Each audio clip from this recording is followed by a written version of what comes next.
The abbey bells toll at an hour that belongs to no prayer. In the infirmary, a thin, sweet smoke leaks through the shutters like a confession that changed its mind. Candles gutter along the stone arcade. Linen screens breathe in and out as if the room had lungs. The brothers whisper psalms until the words turn to steam. He arrived after Compline. A physician wrapped in oiled cloth, carrying a black book and a case that chimed when he set it down. "Keep the doors closed," he said, voice even as a metronome. "Purify the air. Limit the light." The prior nodded, grateful to trade uncertainty for instruction. Keys turned. The bolts answered.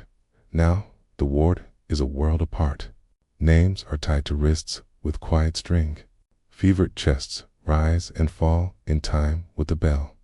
Behind the inner curtain, the physician moves without hurry, measuring pulses, turning pages, winding a small brass censer until the smoke blooms thicker and the moans soften. Outside, the courtyard waits for dawn. Inside, the night has chosen a different sunrise the moment the last candle falters. And the door to the inner room does not open. You're watching the Macabre. Physician. Subscribe for more historical horror. Avignon, 1348. The plague has learned the way to holy doors. Pilgrims arrive with rosaries clutched and throats rattling. Merchants confess to strangers. Even the river seems to breathe unevenly beneath the bridge. Within the abbey, the infirmary overflows pallets shoulder to shoulder. Bowls of vinegar steaming like small sermons. Brothers muttering prayers that sweat cannot cool. He presents himself after Compline, a physician of uncertain patronage, hood drawn low, cloak glossed with oil against the night air. He speaks the new catechism of illness, buboes, carbuncles, sweetness on the breath before silence on the prior, worn thin by choices, accepts the liturgy of his instructions. "We will keep them apart," the physician says.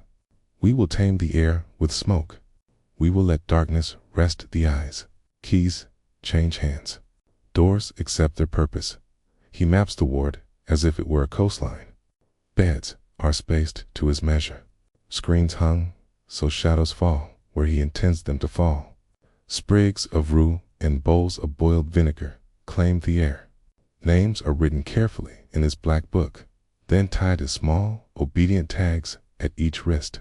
The brothers are told to whisper, to walk like water, okay? To trust a science that needs quiet more than witnesses. By midnight, the abbey has two hearts. One beats in the chapel, steady in public, candles reflecting in the reliquary glass. The other beats behind the inner curtain, where the physician moves with the patience of a metronome, listening to fevers the way sailors listen to wind. When a monk asks whether light helps the sick, he lowers a wick. When another begs for confession, he measures a pulse. Smoke deepens. The psalms thin. Somewhere beyond the cloister wall, a stray dog howls, then thinks better of it. In the morning, the prior will praise prudence. By evening, the city will bless the abbey for keeping contagion indoors. In between those blessings, a quieter truth will take root in the ward, that mercy can be arranged like furniture, that silence can be taught to obey, and that not every door the physician closes is meant to open again. He began with distances, the width of a forearm between pallets, the angle of a candle so its light would fall on the patient and not on the neighboring fear. Screens of linen were turned and pinned until the ward resembled a maze, whose center only he knew. A bowl of vinegar warmed on a brazier, breathing a sharp devotion into the air. The brothers watched the work the way farmers watch, weather accepting, calculating, praying it will favor their fields. The prior stood with the key ring cupped in both hands. "You will report each change," he said, eyes reddened from a night that had not ended. The physician inclined his head. "When the air is quiet," he replied. Noise confuses the measurements. It sounded like reason. It felt like relief. The keys clicked once, then found his pocket. Names were gathered like herbs. He wrote them with the precise hand. Brother Matthew, Parimar. Agnes, the pilgrim with the St. Roch badge, then tied each name to a wrist with quiet string. He spoke softly to the fevered, and more softly to those who sat awake beside them.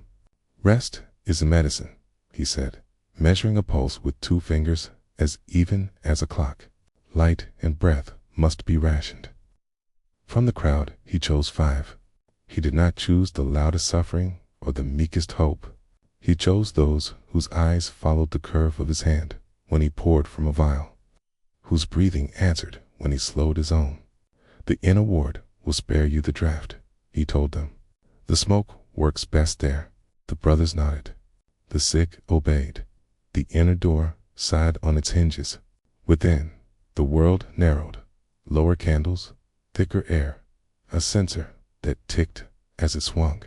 He arranged the 5 as a constellation he had studied before: 2 near the brazier, 3 in the wind's lee.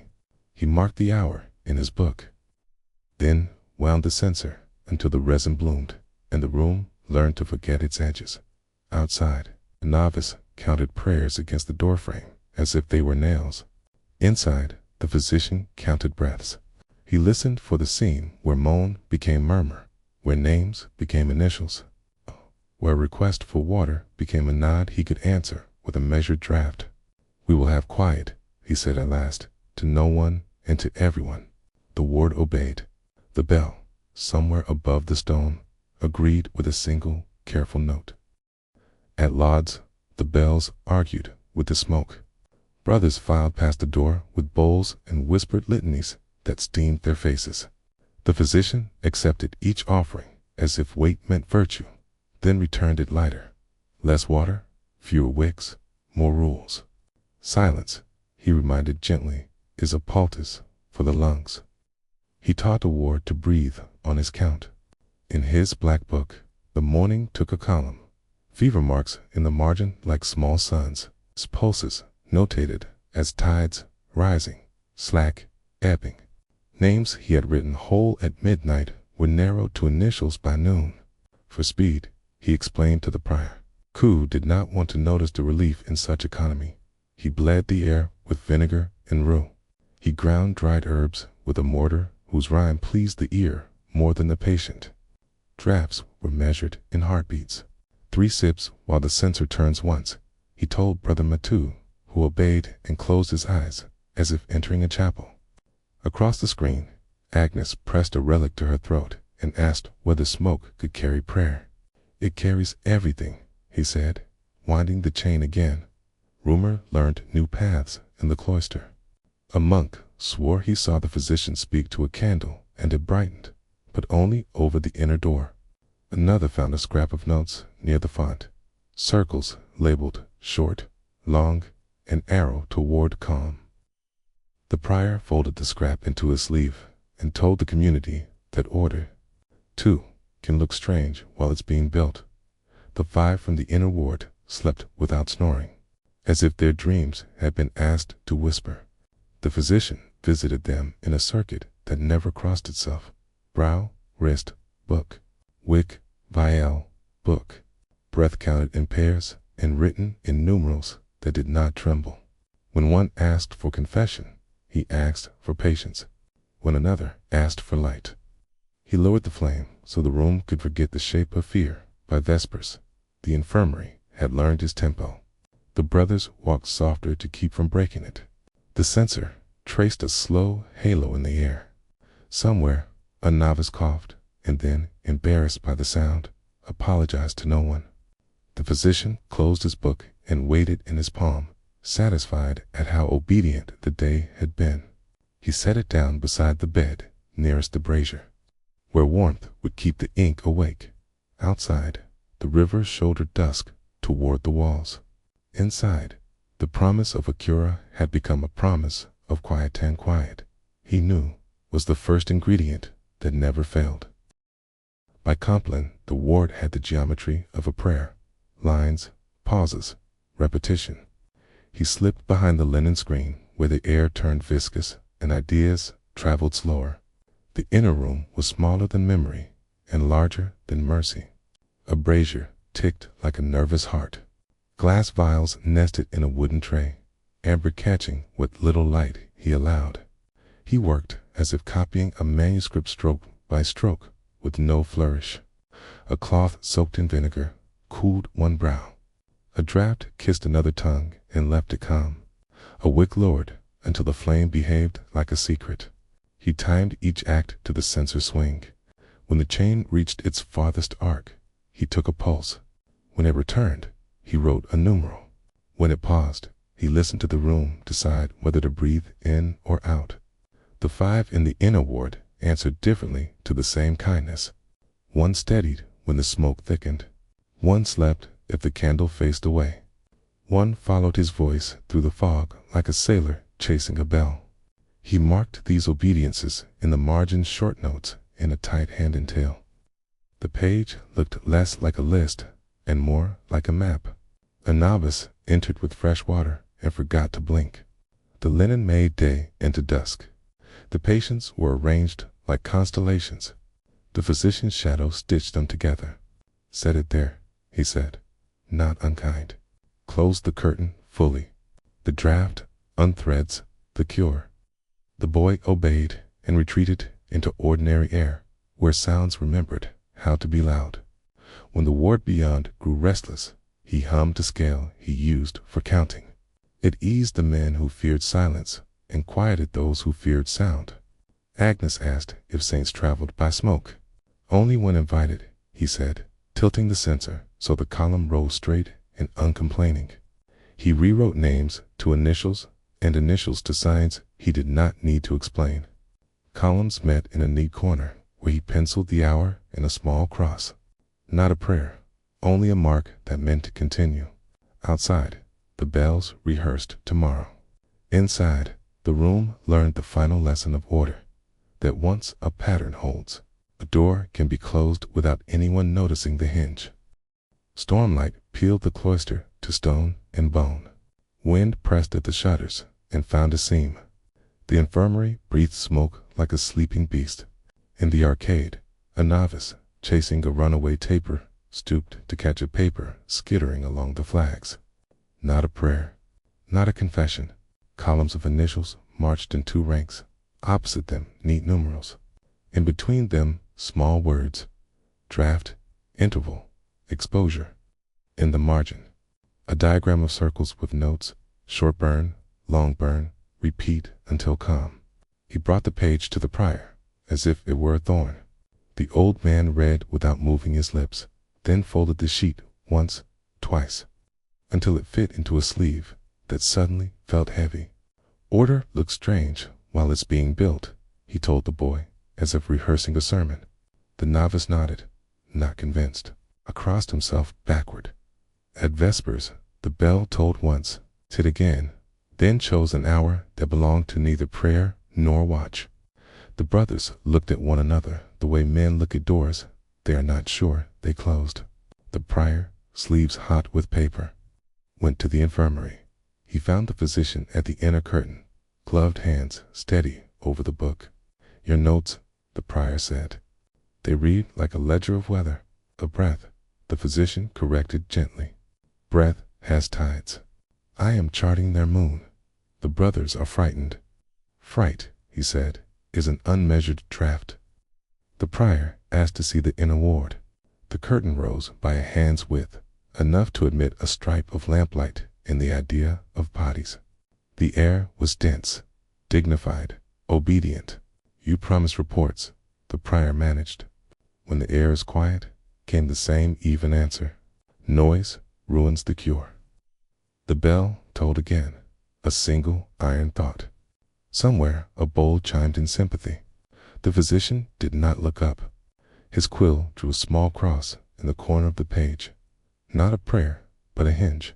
He closed the book as a man closes a casket, carefully, with respect for what won't be seen. Outside, the wind emptied its lungs. Inside, the ward kept breathing on his count. The prior stepped back from the curtain as if from a cliff. "Tomorrow," he said, but the night had already decided that tomorrow could be taught to wait. The storm died like a candle pinched between wet fingers. In its hush, the abbey heard smaller sounds cloth settling, a wick sighing, the slow arithmetic of breath. The prior came with 2 brothers and the keyring. "Open," he said, voice scraped to honesty. The physician stood with his book and his censer and nodded once, as if the word were a diagnosis. The outer ward yielded easily. Beds lay in neat defeat. Bowls gleamed as if forgiven. At the inner door, the key hesitated to meddle, doubted, then turned. Smoke poured out, not wild but trained, a procession of scented ghosts. Within the room had been arranged for absence, pallets stripped, tags coiled like shed skins, candles placed to remove corners. The 5 lay where geometry would have left them, eyes closed, mouths composed. One hand still held a relic, another clutched string. Confession, the prior whispered. But the word had missed its hour. The physician moved through the scene, the gravity of a clerk counting coins before a ledger closes. He checked a wrist, recorded a numeral, closed the lids that had remembered to stay open. "The air is quiet now," he said, closing the book. "It took instruction." Instruction, the prior echoed, looking for anger and finding fatigue. "What did you cure?" "Panic," the physician replied. "It breeds faster than fever." A novice ran in, hair wet with old rain. He had followed the smoke to a door in the cloister wall where mortar crumbled with the confidence of secrets. Behind it, a short passage met the outside air. Resin had been banked along its edges like kindling, waiting for a thought. "He built a way to leave," the boy said, voice too loud in the holy dark.